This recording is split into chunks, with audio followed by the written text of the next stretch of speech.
What is going on, my dummies, and welcome to another Behind the Firewall. In today's episode, we are not going over just one card. We are going over a bunch of cards that were leaked today that are game-changing, in my opinion.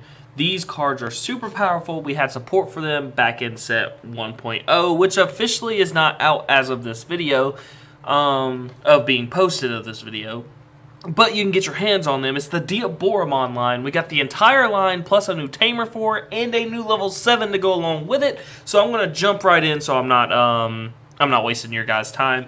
Caramon is our generic search the top 3 card. It's 3 to play normally, 0 to evolve, 2000 DP. When we play it, we search the top 5, add 1 Digimon with the unidentified type and 1 Serata tamer card from there to our hands. Put the remaining on the bottom in any order. The unidentified type is classified under these. There is only one other card, and I'm going to pull it up real quick so you guys can see it. Other than the Diaboromon line, Mikomomon is unknown. But other than that, as you can see, it's all Diaboromon stuff. And then, for some odd reason, Omnimon's under this. I don't think he's supposed to, but... yeah. Moving forward, we have Chrysalis Mod, I think is its actual name. He's 5 to play normally, 2 to evolve, 4000 DP. When we digivolve into him, if we don't have an errata, we can play an errata from our hand without paying its memory cost, which is super huge. Errata is one of my favorite Cyber Sleuth characters, and I'm so excited he's getting one. I thought he was going to be overlooked after... Nokia got hers and the main character got his. I think his name is Ardera. No, that's wrong, because that's the Diaboromon tamer. But anyways, I'm gonna move forward to his abilities. Or his inheritable skill is your turn. All your Digimon with the same name as this Digimon gain haste. This is important because Diaboromon loves producing mass amounts of tokens. So we're able to give these tokens that have the same name as Diaboromon haste. So we're able to swing with them, which is super relevant, super powerful. I cannot stress that enough. Moving forward, we have Infirmon. He's 7 to play normally, 3 to evolve, 6000 DP. He says your Caramon can digivolve into this card for the memory cost of 4. Ignoring Digivolution costs. So pretty much we can use all 3 of the Caramons that came out. The one from the first deck that allows you to draw a card whenever a card with the same name enters. The one that gives you 1000 power during your opponent's turn. And now this new one that allows you to look at the top 5 for cards.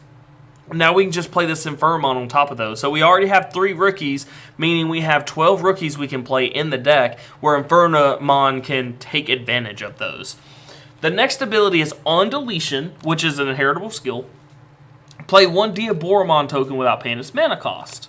And the stats are all there. They're 14 cost, 3000 DP, megas, unidentified types, unknown attributes, stuff like that. So it's nothing too crazy, but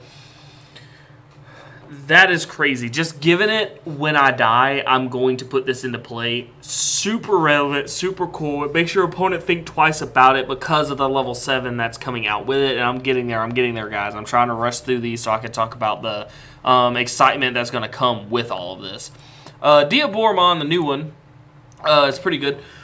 11 to play normally, 3 to evolve, 11,000 power. He says when we digivolve into him, we get to play 1 token, 1 Diaboromon token, which is important because, of course, we trigger all the abilities. We're able to give it haste, or gain a memory with the other Chrysalis Mod, or draw a card with the original Karamon. There was one more. Oh, wait, no, it's the tamer. I'll get to the tamer. But, yeah, we're able to get more tokens. More tokens means more swings and also protection. Of course, this Diaboromon doesn't have the protection the other Diaboromon, but the other protection ability is super important. But we are going to move forward. Armageddemon. The first white to evolve, level 7. He's 15 to play normally, which will happen, believe it or not. 3 to evolve onto a black or a white Digimon, which there is a Diaboromon that's black from the promo pack if you are playing English only. That promo has not been told when we are getting it yet, so keep your eyes peeled. It will come, I promise you. I'll go over them before I finish this video, but... And I know it's kind of hard to read all of this, so I'm going to read it for you, or you can read down here at the bottom where I'm at. He's got 15,000 power. Now, 3 to evolve on top of a level 6 is already insane. Having 15,000 power is even better, because that's Omnimon level stats. So that's up there. So when we play this card from our hand, which I said we will be doing, which is 15, we can delete you can delete one of your Diaboromon to reduce the cost by 12. Now, something important to note is these Diaboromons, they make tokens. And these tokens are named Diaboromon. So you can sack your 3,000 power Diaboromon tokens that you probably gave haste and swung out with to play this guy for 3. He also has Rush, so then you're swinging again with this big, huge monster, which is even crazier. And then on top of that, he's got one of the best effects in the game, in my opinion, as of right now. Everybody's turboing to these big, powerful level 6. You got green and yellow spamming out Chaosmon. You got red and blue with their Omnimons. You got Alteress that are being playing red and black decks. You have Millenniumon still being played. You have the new... Blitz Omnimon and Omnimon's Wart coming.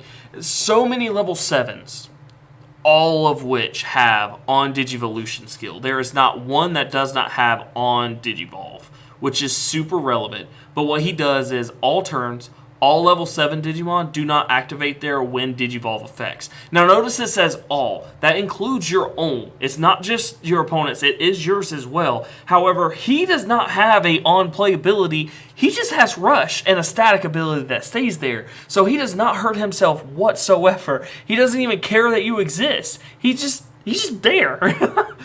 It is good for the lore because our Armageddemon is this mindless beast that tries to destroy everything in its waking path. So like having a card like this that doesn't even care that you're there, that just is so good. I love the flavor of this card. This card is very powerful. Don't get me wrong. This card is very powerful. Even in Black Blockers has a way to stop your opponent from being able to Omnimon them or Alteress them. Like, oh, this card is so good. I wanted to talk about him. I got up this morning and I seen it, but I have to work.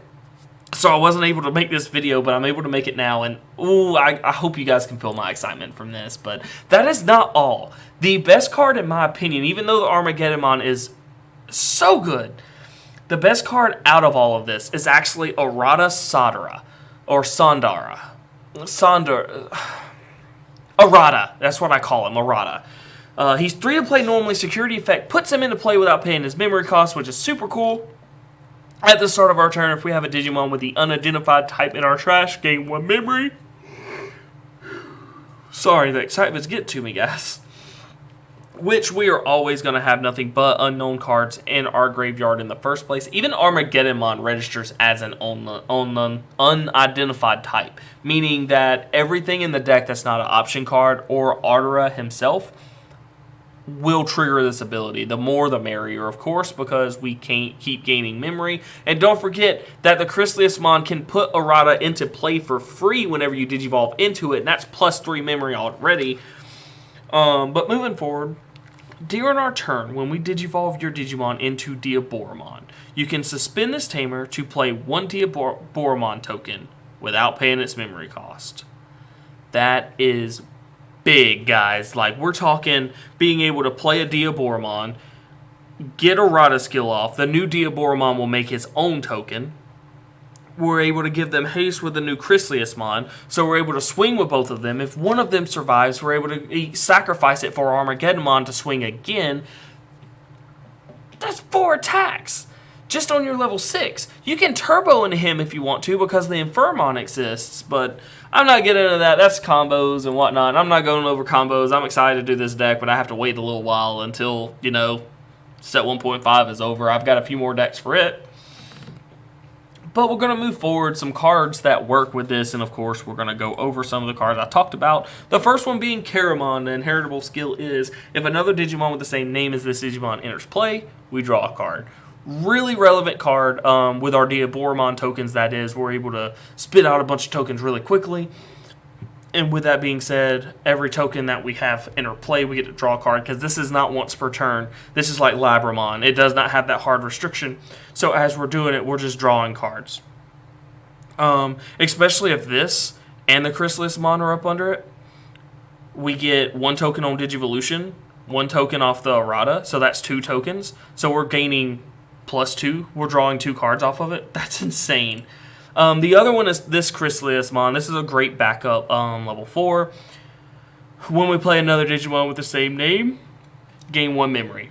Awesome card. It keeps it our turn, and just in case, because the tokens will enter, and then that will trigger it to move the counters back over to us. Also, it works really well with Armageddemon to keep it our turn, so we can get those final attacks out, because like I said, this is more of a rush deck. Once we get to the Diaboromon, we are pushing for damage as quickly as possible and as hard as possible. Next up, we have Firewall, which actually makes the Diaboromon cost 2 to evolve. This is a great backup instead of the other Firewall. Of course, you don't get an inheritable skill like the other one, but this does make it cheaper, and of course, like I said, memory efficiency for the deck that's coming. This is a great backup. The other one's not as good. The promo, unfortunately, is not as good, but you still want to play this. Even though he is aged really badly, this Diaboromon is still one that's good to play, because he's got an ability the other two do not. He basically states that if he's going to be destroyed by battle, you can sacrifice another Diaboromon token so people can't crash into him. I would still recommend trying to play him. I know some people will not be. Some people will be playing the other one, which is down here. I'll get to him. So yeah.